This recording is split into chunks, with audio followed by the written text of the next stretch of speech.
When it comes to getting it right for autistic young people in school, building trusted relationships is everything. In my first primary school, I'd been suspended more times than you can count, and we'd completely lost trust in the system. We then ran round every school in the local authority, and none of them were exactly keen to take me on. I was about as welcome as a turd in a paddling pool.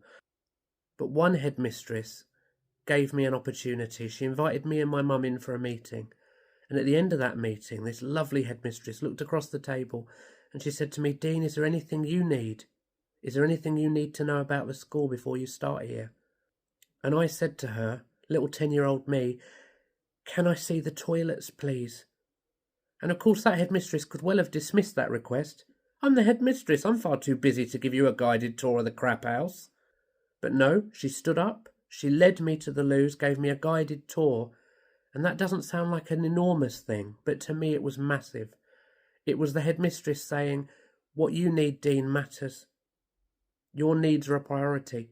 That big transition to a new school, I needed it to feel safe and familiar, and knowing what the toilets were like were part of that.